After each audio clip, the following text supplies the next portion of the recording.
Libro de Habacuc. Libro de Habacuc. Hace 15 días hablamos de Filemón, recuerdan, el libro raro, y que hablaba del amor. Habacuc habla de la fe. En Habacuc está uno de los versículos más conocidos de toda la Biblia. Yo creo que el centro de la vida está en lo que dice Habacuc. Mire lo que dice Habacuc capítulo 2 versículo 4. Mire lo que dice: he aquí aquel cuya alma, ¿qué dice? No es recta. ¿Qué pasa? Se enorgullece, mas el justo por su fe vivirá. El mundo solo tiene dos clases de personas: los justos y los orgullosos. ¿Quiénes son los orgullosos?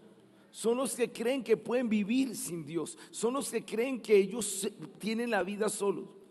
Son aquellos que no creen que fuera de ellos hay alguien más. Creen que se hicieron solos, creen que se cuidan solos, creen que ellos con sus propias fuerzas. Yo he oído gente arrogante así: es que yo me lo gano con mi propia fuerza, es mi propio sudor. Y yo digo, ¿sí? Entonces yo le digo, ¿quién te dio esas manos? ¿Quién te dio ese cerebro? ¿Quién hace latir tu corazón? Yo soy el que me esfuerzo. Yo le digo, todo eso que usted dice en un instante, Dios se lo puede quitar. Oiga, ¿y sabe qué ha pasado? La misericordia de Dios. Han habido algunos arrogantes que han dicho, pues que lo haga. Me lo han dicho. Y yo le digo, quiero decirte otra cosa de ese Dios que yo tengo: hace salir su sol sobre buenos y malos. Y si Dios no te destruye, no es porque no exista. Tiene sus propósitos que a veces no sabemos. Pero esta es la vida. Solo hay dos clases de personas: los que decimos hay un Dios al cual yo me le debo, hay un Dios al cual yo le obedezco, y los que dicen yo vivo la vida a mi propia manera. Según la Biblia, es un orgulloso y su alma no es recta, mas el justo por la fe vivirá. En medio de ese versículo se construye todo un libro, que es el libro de Habacuc. Habacuc tiene 3 capítulos. Mis hermanos, la Biblia tiene 66 libros. De los 66 libros, aproximadamente unos 40 de esos libros se leen en 20 minutos. Escuchen lo que les digo. Yo les hice un ejercicio alguna vez y se los dije: toda la Biblia de corrido la podría leer uno en 3 días. Ahora, queda pesado. Uno noche y día leyendo la Biblia, esa no es la idea, pero se puede leer en 3 días, se puede leer en un mes. Si usted saca 15 minutos diarios, usted en 6 meses está leyendo toda la Biblia. No hay excusa para no leer la palabra del Señor. Cuando yo le estoy compartiendo estos libros de la Biblia, el panorama general, es para que usted se antoje y lo estudie y vaya más a fondo. Habacuc se lee en 15, 20 minutos. Son 3 capítulos, no los vamos a leer, pero sí te voy a comentar de él. Son 3 capítulos. Yo no sé si usted puede ver si hay una diferencia visual entre el capítulo 1 y el capítulo 3. ¿Ven alguna diferencia?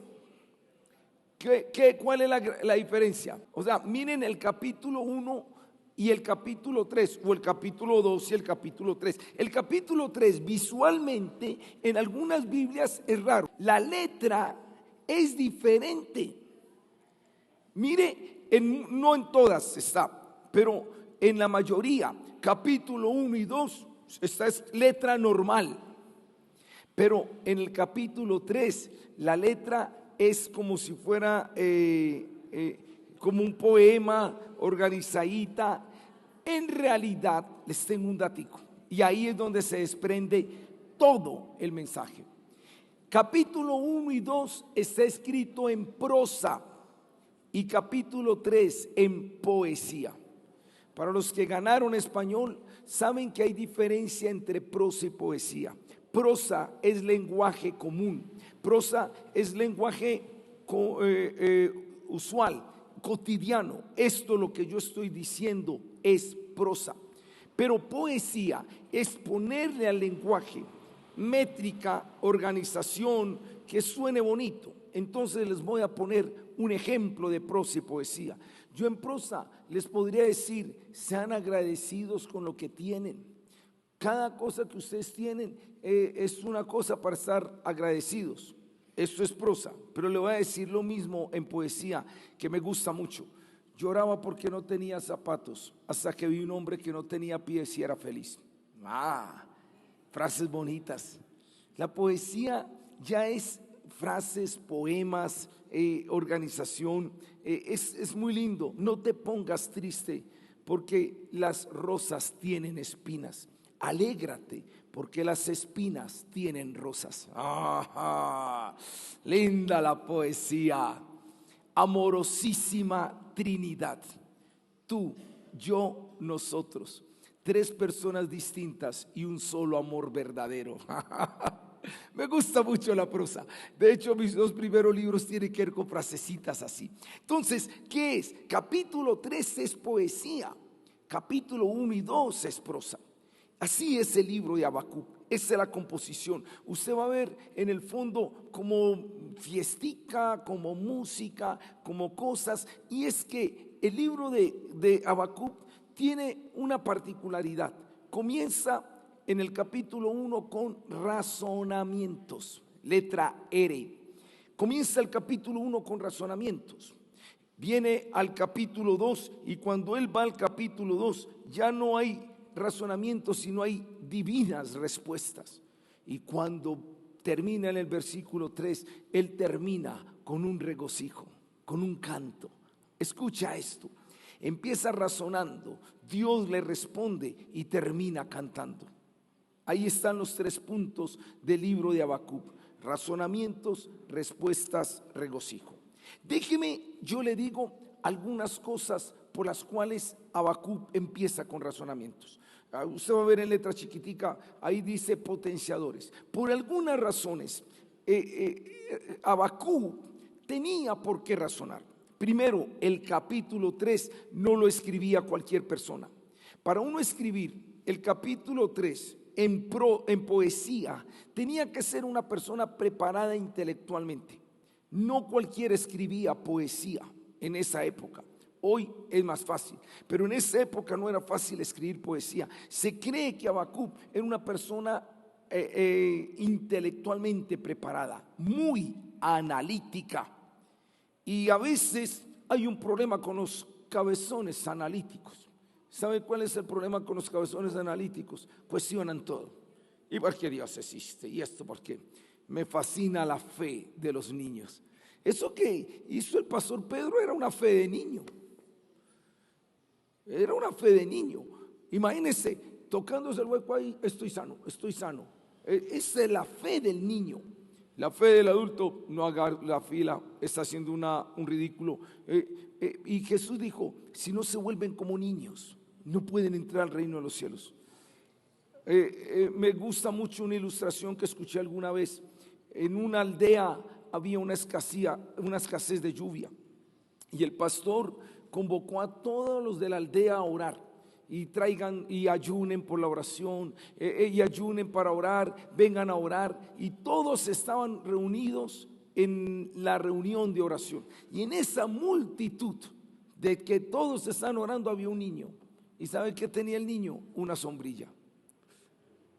Y le dijeron: ¿y usted por qué tiene la sombrilla? Estaba abierta.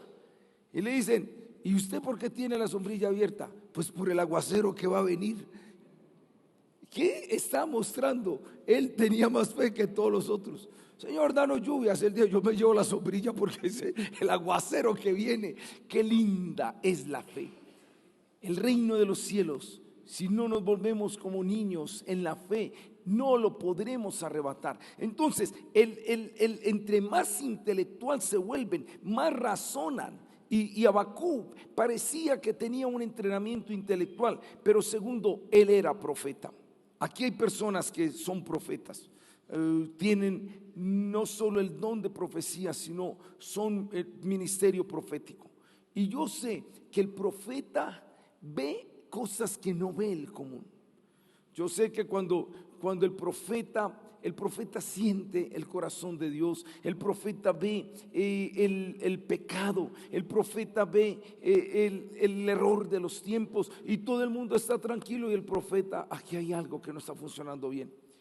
En términos generales, se los digo con toda honestidad, el profeta sufre más por la vida que cualquier otro, porque siente el dolor del corazón de Dios. Y Habacuc no solo era una persona intelectualmente preparada, sino también tenía un ministerio profético.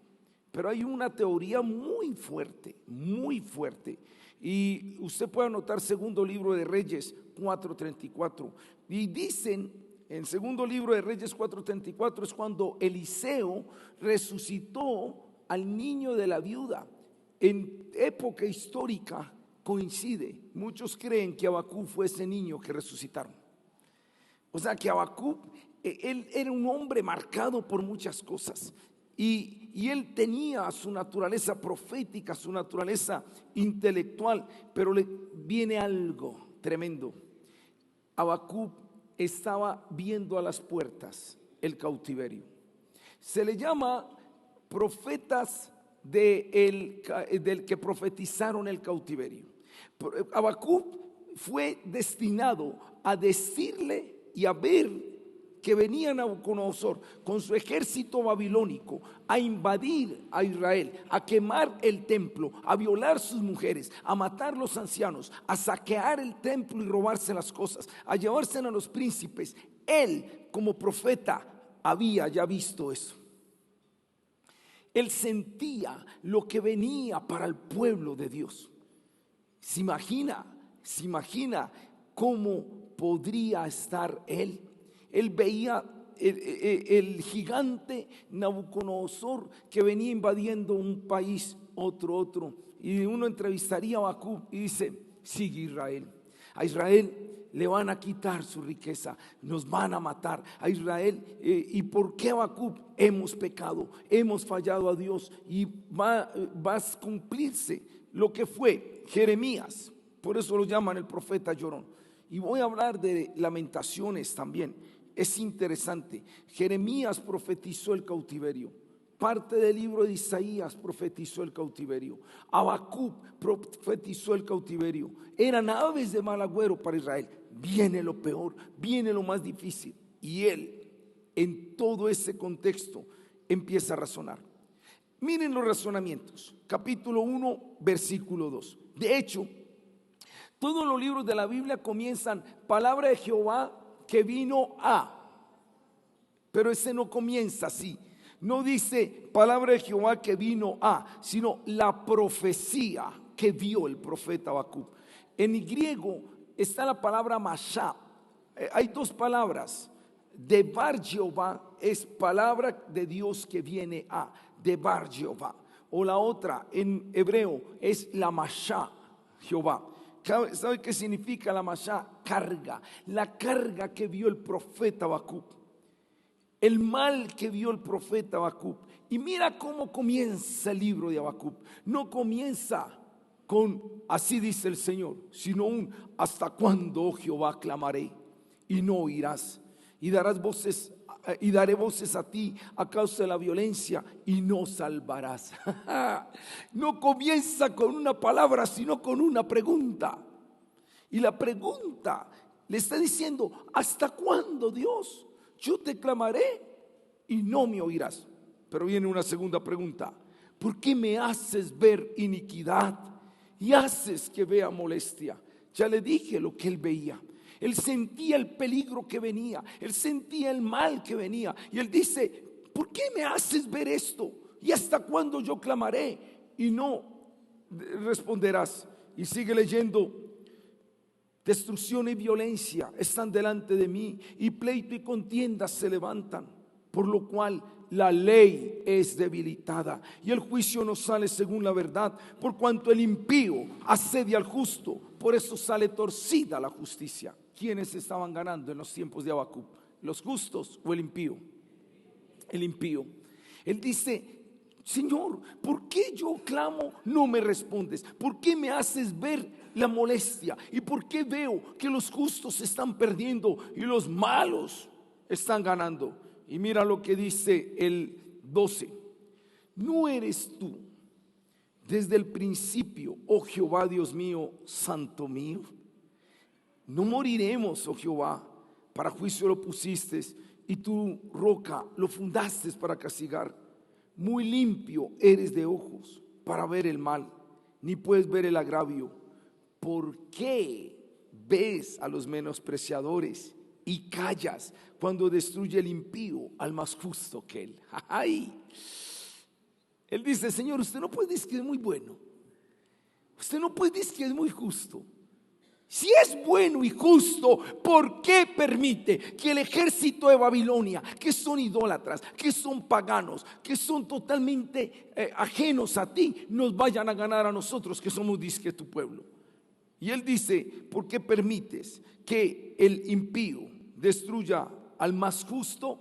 Y es interesante, no ante Dios, sino más justo que él, porque Habacuc sabía que el pueblo había pecado. Nota los 4 razonamientos, son 4 porqués. El primer razonamiento es: yo clamo y tú no me oyes. No, primero dice: ¿hasta cuándo? La primera es: yo te clamo y tú te demoras en responder. Eres como que un Dios lento en responder. Segundo: yo clamo y tú no me estás escuchando. Eres como sordo, Dios, que no me escuchas. Y tercero: ¿por qué me haces ver iniquidad? Parece que eres malo. Y cuarto: no eres tú Dios desde el principio. ¿Por qué permites que el impío prevalezca sobre el justo? Me parece que eres injusto. En sus razonamientos, él le dijo a Dios: sordo, lento, injusto y malo. ¿Será que eso solamente Habacuc? Hemos sido a veces tan arrogantes, tan altivos. Para los que escucharon la predicación del libro de Job, algo similar pasó con Job, que nosotros nos atrevemos a sentarnos con Dios y decirle: ¿usted por qué está orando así? Me parece que se equivocó. Me parece que esa no es la manera correcta de obrar. Y sin darnos cuenta le decimos a Dios que Él es injusto. Y a veces le decimos, no se lo decimos con los labios, pero se lo decimos del corazón. Y es como que sordo, que le clamo y no me responde. En nuestra naturaleza humana, al igual que Habacuc, entramos en razonamientos necios frente al dolor y los males de la vida.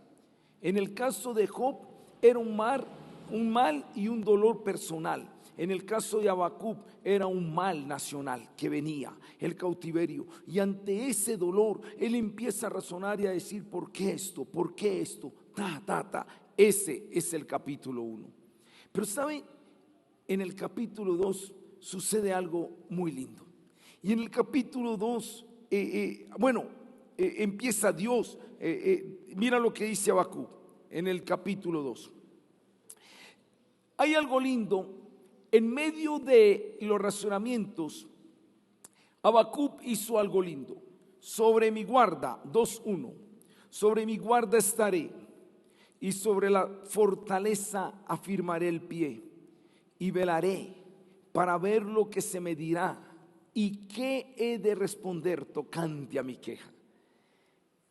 Habacuc reconoce que se estaba quejando, pero Habacuc dice: yo sé que tú me vas a responder, pero Señor, la respuesta que tú me vas a dar no es la respuesta que yo quiero recibir, sino la que tú tienes para mí.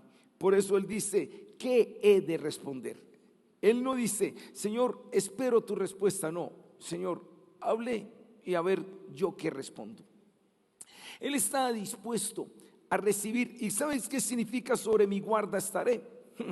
Esto significa esto: me voy a agarrar bien, porque el batacazo que viene puede ser fuerte.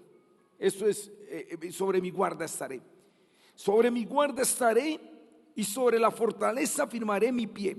Porque ¿qué diría Habacuc? Habacuc diría: estoy razonando, soy un necio en razonar, pero yo no sé qué es lo que va a decir Dios. Y si Dios va a hablar, yo le voy a responder diga lo que diga, lo voy a escuchar y voy a firmar mi pie a ver qué he de responder. Y Dios responde. Me gusta el versículo 2, y Jehová me respondió. Primera cosa que me llama la atención, qué lindo Dios, que a pesar de lo grosero que somos nosotros, no nos mata con un rayo.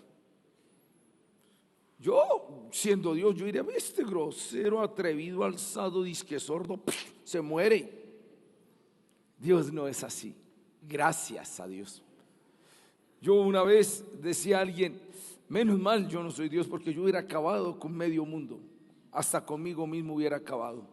Esa es la paciencia de Dios. En el huerto también llegó calmado, un pecadote, y Dios paseándose en medio del huerto y diciendo, ¿dónde estás tú?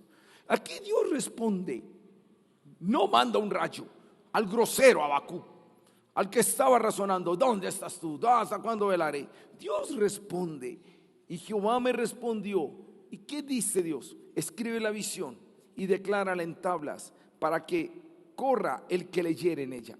O sea, en otras palabras, lo que Dios está diciendo, te voy a decir una palabra, y yo quiero que esa palabra no sea solo para ti, sino que la escribas y que quede ahí, para que cualquier persona que por afanado que esté la pueda leer, y que no se le olvide el mensaje que le voy a decir. Muy tremendo. Mira las cosas que Dios dice. La primera es, aunque la visión tardare aún por un tiempo, mas se apresura hacia su fin, y no mentirá. Aunque tardare, espéralo, porque sin duda vendrá, no tardará. Primera verdad, Dios no responde generalmente cuando usted y yo queremos. Esa espera divina, esa tardanza en responder, esos momentos que Dios dice, ay, Señor, ¿hasta cuándo? Dios espera. Y aunque tarde, vendrá, pero vendrá. Dice el dicho popular, Dios pocas veces llega temprano, pero nunca llega tarde. Llega en su momento. Los desesperados somos nosotros, y eso es lo que Dios le dice a Habacuc. Primero, espéralo. Lo segundo, el versículo que les dije, he aquí aquel cuya alma no es recta, se enorgullece, mas el justo por la fe vivirá. Habacuc, lo segundo que te quiero decir es esto. Mira, solo vive por fe. Vive pegado del cielo. No te despegues del cielo por ningún momento. Pase lo que pase, no te despegues del cielo. Quiero que seas un justo. Y si tú eres justo, vivirás por tu fe. Si no tienes fe, no podrás vivir. Hermano, la fe es fundamental en tiempos caóticos, porque si perdemos la fe, entonces perdemos todo. Y luego el Señor empieza a decir sobre los babilonios. Él empieza a decir, yo levantaré una nación. Váyase al 1, mire lo que dice el 1, devolvamos el 1:5. Mirad entre las naciones y ved y asombraos, porque haré una obra en vuestros días que aun cuando se os contare no la creeréis. ¿Qué está diciendo Dios? Yo tengo mi proceder, y aunque usted no lo entienda, tranquilo que es mi obra. Hay cosas raras para uno, pero Dios está obrando. Dice, aunque usted no la entienda, aunque usted no la crea, soy yo el que estoy haciendo la obra. Y mira lo que dice el 6. He aquí, yo levanto a los caldeos, nación cruel y presurosa, que camina por la anchura de la tierra para poseer las moradas ajenas. Formidable es. Y empieza a describir. Y lo que está diciéndole Dios a Habacuc es, ese ejército enemigo que usted viene, que ve venir y que va a saquear, ese ejército lo levanté yo, no es el diablo. Está en mis manos, está en mis propósitos. Tranquilo, Habacuc, que nada se me ha salido de las manos. Y aunque usted no entienda la obra, yo estoy operando en estos tiempos. Y aunque usted se asuste, es mi mano la que tiene el control. Y aunque usted demore, tranquilo que en su tiempo llegará. Habacuc tenía razonamientos, Dios le está dando respuestas. Dios le está diciendo a Habacuc. Ahora, muy lindo el Señor. ¿Sabe por qué? Porque es que él, ¿qué necesidad tenía de explicarle a Habacuc? Él no tenía ninguna necesidad. Dios diría, pues déjeme, yo hago lo que a mí me da la gana y usted deje de ser metido. Podría decir así, pero ¿sabes qué hizo Dios? No ocultaré nada a mis siervos los profetas. A los que son amigos, dice Salmo 25, les haré saber el pacto. Todos los que son amigos de Dios, Dios habla y Dios dice las cosas. Y Habacuc él estaba razonando, Dios le está dando respuestas. ¿Quería respuestas? Pues ya te doy respuestas. Número uno, yo estoy obrando. Estos caldeos están en mis manos. Segundo, escribe la visión. Tercero, aunque tarde, espéralo. Cuarto, el justo vivirá por fe. ¿Sabes una cosa? Y luego Dios dice, yo después a ellos también los castigaré. Eso dice en el mismo capítulo 2. Los mismos que yo levanto para castigar, a ellos también los castigaré, porque todas las naciones están en mis manos y todos los reyes son instrumentos en mis manos. Yo sé cómo hago las cosas. Y mira uno de los versículos. Si el 2:4 es un versículo lindo de Habacuc, el 2:4 es el justo por la fe vivirá. El 2:20 es una belleza. Mira lo que dice el 2:20. El 2:20 dice así la palabra del Señor: mas Jehová está en su santo templo, calle delante de él toda la tierra. ¿Qué significa que Jehová está en su santo templo? Él controla todo, Él tiene todo bajo control, nada se le ha alterado. Aunque la tierra cambie, el templo está gobernando. Aunque las naciones se conmuevan, el templo no ha perdido el control. ¿Y qué es lo que deben hacer los habitantes de la tierra? Callar, confiar en que el trono gobierna. Eso es lo que significa: Jehová está en su santo templo, calle delante de él toda la tierra. No te alteres, no te preocupes, el cielo reina. Pastor, ¿por qué quiso predicar Habacuc? Yo estaba orando al Señor. Hay otros muchos libros. Como nunca antes, hay cierta zozobra en el aire. Hay cierta expectativa en las vidas. Colombia, como nunca antes en la historia política, había creado tanta tensión. Y aquí hay algunos techiblancos, cabecicanosos, ancianos venerables, que la Biblia dice: te inclinarás entre las canas. Y ellos nos pueden decir: sí, en los años que yo llevo, la situación política de Colombia nunca había vivido algo así como tan incierto. ¿Quién quedará? ¿Qué pasará? ¿Qué sucederá? ¿Nos van a expropiar? ¿Nos van a perseguir? Eso sacan unas películas, lo que sea, de lado y lado. ¿Qué debe hacer el pueblo de Dios? Jehová está en su santo templo, calle delante de él toda la tierra. Mire, mi hermano, yo no estoy con esto diciéndole que usted no debe votar. Yo no le estoy diciendo con esto que usted simplemente quede orando. No, usted puede votar, usted puede hacer su proselitismo político a su manera. Nosotros, aunque tenemos preferencias, pero nosotros dijimos desde aquí, desde el altar, no se va a subir nadie. O sea, y podemos tener nuestros candidatos de preferencia, pero dijimos: el trono, el púlpito, se hablará la palabra de Dios. No, de aquí no vamos a decir: esta es del diablo, la izquierda es del diablo, la derecha es de Dios. La derecha tampoco es de Dios. Derecha o izquierda, si hay hombres corruptos, serán del diablo. O sea, lo importante es esto: no pierdas tu perspectiva de quién está en su santo templo. No te alteres, pase lo que pase, el Señor gobierna y nosotros vivimos no por un partido político, sino por la fe. Nuestra perspectiva tiene que ir más allá de lo natural. ¿Y sabes cómo termina Habacuc? Habacuc termina con una belleza de versículo. Es uno de los libros A diferencia de Filemón, el que vimos hace 15 días que uno no tiene versículo para memorizar, aquí hay unos versículos, unas joyas. Ojalá usted las memorice. Pero sabes, Habacuc empieza con razonamientos. Dios le da respuestas y Habacuc termina con canto, con regocijo. Él no termina quejándose.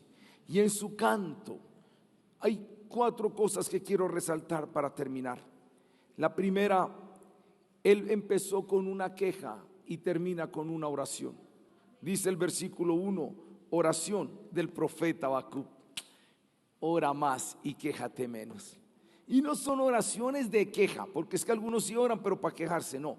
Oración de gratitud, oración de alabanza, más oración, menos quejabanza.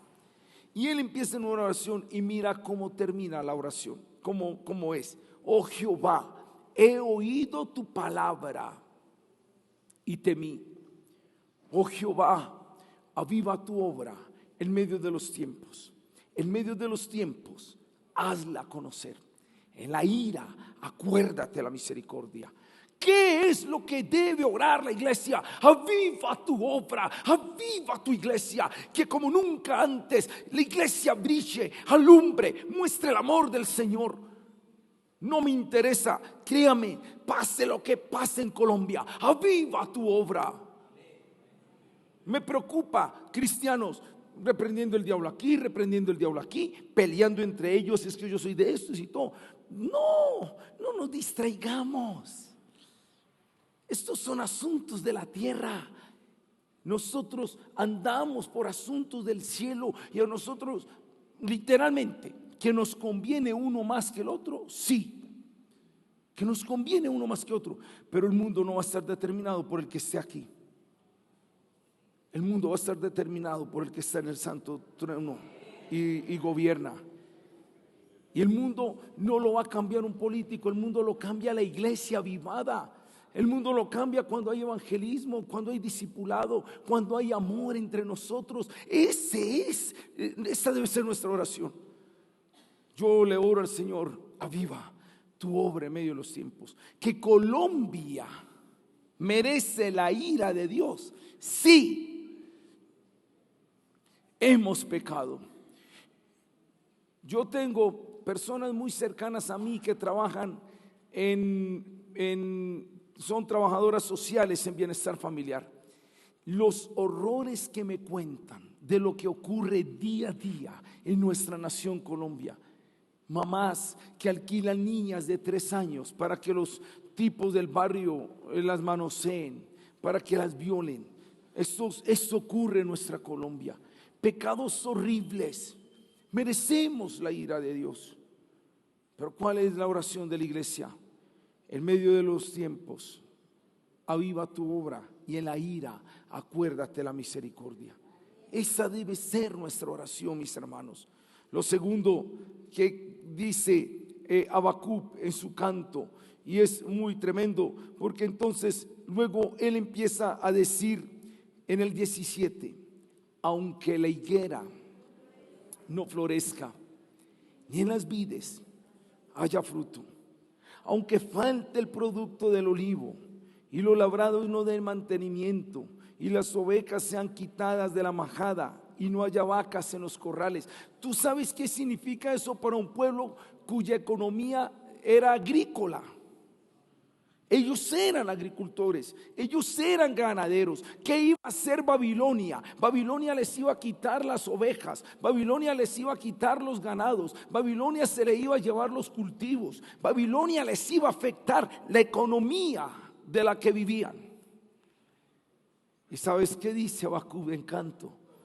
Aun cuando la higuera no florezca, ni en las vides haya fruto, y si los campos no dan su mantenimiento, y las ovejas sean quitados de la majada, con todo yo me alegraré en Jehová y me gozaré en el Dios de mi salvación. Nada me puede quitar el gozo de la salvación, nada me puede quitar la fe en Dios, nada me puede quitar mi regocijo en Dios. No dice a pesar de todo, dice con todo y eso yo me alegraré en Jehová. No permitiré que los miedos de este mundo me alteren. No permitiré que los gobiernos de este mundo me alteren. No permitiré que las circunstancias de este mundo me alteren. Mi mirada está en el que está sentado en su santo templo.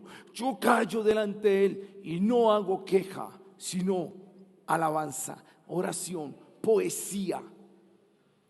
Dice: Jehová el Señor es mi fortaleza, el cual hace mis pies como de ciervas y en mis alturas me hace andar. Usted ha visto las cabritas que se suben por allá a las montañas. Yo no sé cómo hacen esas cabritas. Eso son unas cosas todas escarpadas y caminan tranquilamente, porque sus pezuñas fueron hechas para andar en las alturas. Por difíciles que fueran, no viven en la llanura, sino viven en las alturas, porque se les dio patas para las alturas. ¿Sabes qué es el pueblo de Dios que cree en Dios? Se nos dio fortaleza para andar en las alturas a pesar de los tiempos. Alégrate y gózate en el Señor. Habacuc es eso, un hombre que tuvo fe a pesar de lo que venía, un hombre que tuvo fe a pesar de lo que pasara. Iglesia, no pierdas de vista el santo templo. Jehová está en su santo templo. Calle delante de él toda la tierra. He aquí aquel cuya alma no es recta se enorgullece, mas el justo por la fe vivirá. He oído tu palabra, aviva tu obra en medio de los tiempos. En medio de la ira, acuérdate la misericordia. Con todo, yo me alegraré en Jehová y me gozaré en el Dios de mi salvación.